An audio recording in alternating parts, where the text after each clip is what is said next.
Hello everyone, welcome to this video where we are going to talk about Azure AI Search and how to optimize your searches for your RAG applications. So if you are working with AI applications, probably you have heard about this pattern, this RAG pattern, where basically you need to use tools like Azure AI Search to index information. So when a user asks a question to the application will try to retrieve relevant information from that tool like Azure AI Search, and that information will be added to the prompt that will eventually go to the AI model to get a response. Yep, so that's basically a RAG pattern. But how can we index information into a tool like Azure AI Search? Let's take a look at this process, this example process. This is a very common process to index information into tools like Azure AI Search. So you basically have a lot of documents that you can storage them in a service like Azure Blob Storage. Obviously, then you are going to need to extract that information from the documents using services like Azure Document Intelligence or other services. Then you will have to split that information into chunks because those chunks are gonna have to be vectorized. Yeah, I'm gonna have to use an AI model to create vectors of that information, and that information is gonna go to Azure AI Search in an index. Okay, so that's basically the process of indexing documents into Azure AI Search. And in real life, uh, we are going to have to be very careful on how we index information because that is going to affect my applications because that's how the application is going to try to retrieve relevant information. Okay, so that's very important that we understand this process so we can optimize this indexing process to Azure AI Search. Yep. So let's start understanding what is vector embedding, yep, or creating vectors. So vector embedding is basically a vector embedding is basically a numerical representation of an object like a text or an image. But it's not just a simple transformation from text to numbers. It actually captures the semantic features of the text, and that's how it transforms the text to numbers in a vector. Yeah.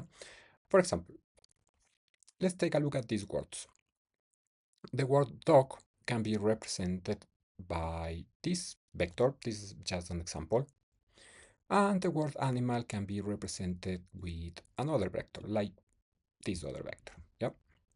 So those are two different vectors, but since the word dog and the word animal are kind of related, the vectors also should share like a vector space. Yeah, they should not be very different, very apart from.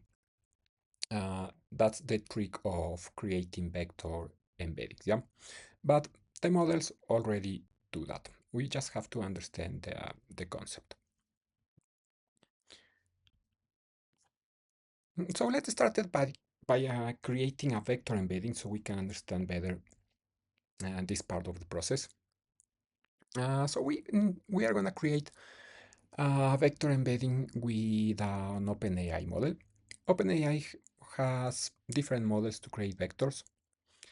Uh, the text embedding ADA model was kind of the first model to create vectors, but now OpenAI has more models like the text embedding 3, small model, or the large model.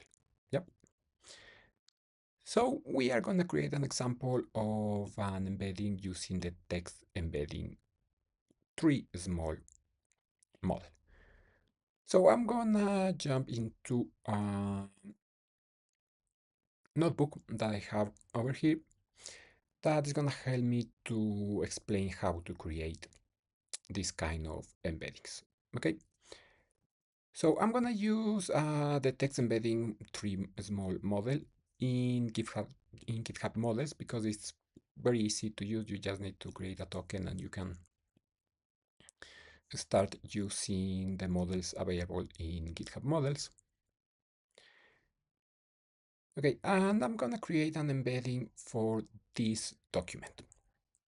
This document pretends to be like a resume from an employee, like for example, Lionel Messi. Yeah, this could be an employee in my company. I want to index the resume of this employee. Okay, so I have the text in this line, and I'm gonna create the embedding, that means the vector for that text. Okay, so let's take a look. This is the vector that represents the text that I showed you before. Okay, this is the plain text. This is the vector. The vector has this dimension. And now that I have this vector, I can create another vector and let's compare the similarity between two vectors, okay? So to compare similarity between vectors, I'm gonna use a metric that's called cosine similarity. It's just basically a metric to calculate the distance between two vectors. Okay, so I'm gonna define this cosine similarity function over here. And I'm gonna create a vector for this other text. This could be the name of another employee. And I'm gonna take a look at the similarity between the vector of this employee versus the vector of the first employee. Okay, so let's create the vector for this employee. Okay, here's the vector. And now let's compare the two vectors using that metric, the cosine similarity metric. Okay, so you can see I have a very low similarity, and that makes sense because these are two different employees. These are two different texts. So it makes sense that I have a very low similarity. But let's see what happens when I ask a question like, give me the resume of Diego Zumarraga, okay? This is more likely to be a question from a user, right? So if a user asks this question, and if I take a look, if I create the embedding for this text and then take a look between the similarity of the two vectors, okay, I'm gonna create the vector for this new text, and let's take a look at the similarity for the two vectors. Take a look. The similarity is now almost twice the previous similarity. That's because I added more words to the text, especially this resume word that is actually present in the original text, in this original text. Yeah. So those common words kind of confuses the similarity between the two vectors. Yeah. Um, So that's the kind of things that we have to take a look and try to adjust when we are working with real life and production application using this rack technique. Okay, so let's take a look on how can we optimize this query process. I'm going to use another notebook that I have over here. And in this notebook, I'm going to create an index in Azure AI Search. Okay, I'm gonna use all the imports that I need. Okay, I'm gonna define a function that will delete the index if the index is already created. And I'm gonna create a definition for an index. Creating an index in Azure AI Search is basically like creating a table in a database. Yeah, it's kind of the same thing. I'm gonna need to define some fields like columns, for example. In this case, I'm going to define an index with 5 fields. A field for an ID, an ID of the record or the document, a title, the content, that means the text itself, some keywords, and I have also this field called embedding. This is the field that where I'm gonna store the vector embeddings. Okay, that information is gonna be stored in this field. So that's basically the definition of my index. Now I'm gonna configure the semantic search. Yeah, the semantic configuration. This is the part that it's kind of hard to find documentation or examples for RAG applications, but it's very important in real life to configure the semantic search, okay? And it's very important to configure these three fields. It's very important to say what is the field, the content field. That means the field that contains the text of the document. And here I'm setting what is the title field, the field that's going to contain like a title for the document. And the keywords fields, also I'm setting what is the field that's going to contain like keywords for my document, okay? So it's very important to configure these three fields in the semantic configuration. And also we can play with the vector search configuration. In this case, I'm using just the default algorithm that Azure AI Search can use. But in real life, we might want to take a look at other other algorithms, like for example, uh, the near neighbor algorithm. Yeah, that's another algorithm that in real life maybe we can take a look. So we can compare and maybe select the algorithm that performs better with our data, okay? Okay, so I'm gonna create this function that's gonna contain the definition of my index. It's just a definition, not the index created itself.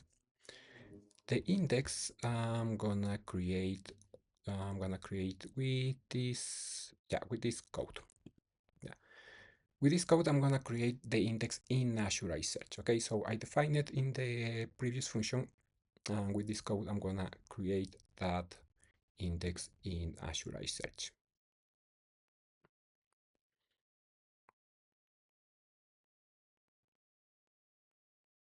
Okay, now the index is created in Azure AI Search, but remember this is like creating a table. So the index is created, but is empty. It doesn't have any information yet because I haven't um, insert any information into the index. That part I'm gonna do it with this piece of code. Okay, I'm gonna index two documents. This document is it's gonna contain the resume of Lionel Messi, and this other document is gonna contain the resume of Diego Zumarraga. Okay, so I have not just the content, the text itself. I also have this title field. Yeah, and the title contains like the most important information of my document. The key here is try to avoid common words or words that can be repeated in all titles, like for example, resume of something or document of something or manual of something or image of something. So those kind of words or phrases uh, we are we may want to avoid to put that into the title because it's not the most important information, the most important words of my document. Okay, so that's the key. And in this piece of code, I have basically the code to create the embeddings for those documents and then create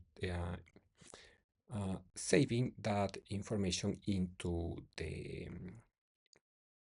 a document. Okay, then we're gonna we're gonna use this information to actually upload this information into Azure AI Search.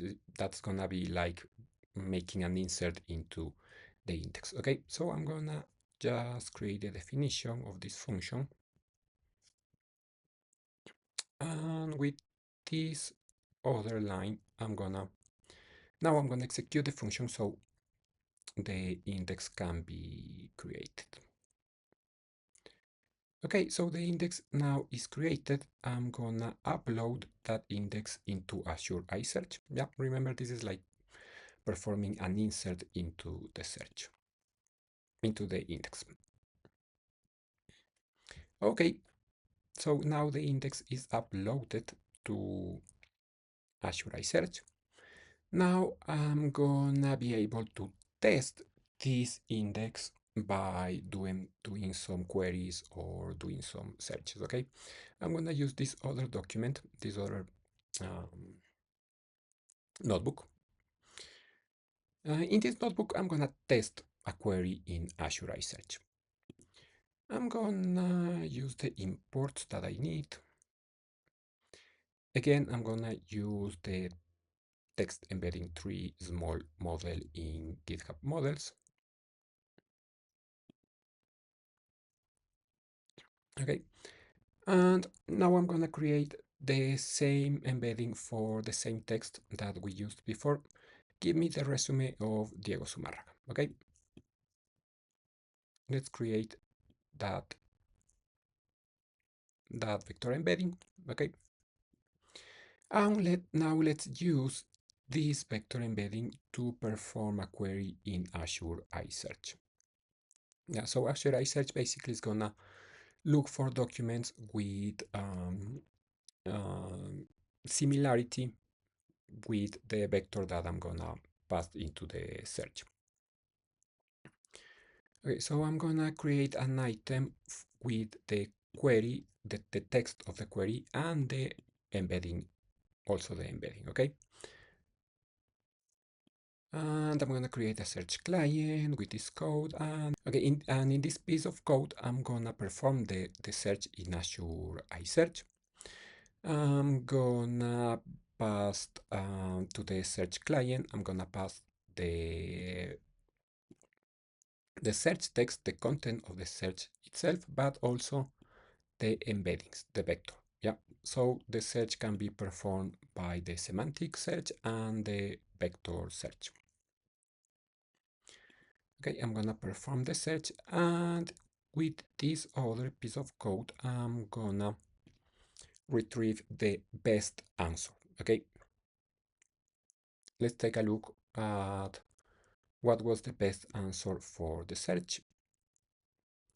Yeah, it says that the best answer is the resume of Diego Zumarraga. Okay, it didn't get confused with the resume of the other employees because apparently the configuration of my index worked well. Okay, so that's the kind of things that we are gonna try to do in real life applications. Let's take a look at other results. Azure AI Search can also give me other results with less relevance or less scores. So let's take a look at all the other results. And as you can see, there's a big difference in the score for the document with the resume of Diego Zumarraga and with the document with the resume of Diego Zumarraga. Yep, it has a very difference between the two scores. So that means that my configuration is working well for my case. And yeah, that's basically what I wanted to show you in this video. Thank you very much for watching. And the documents, the notebooks that I used, you can find it in this repo. So thank you very much for watching, and I'll see you in the next opportunity.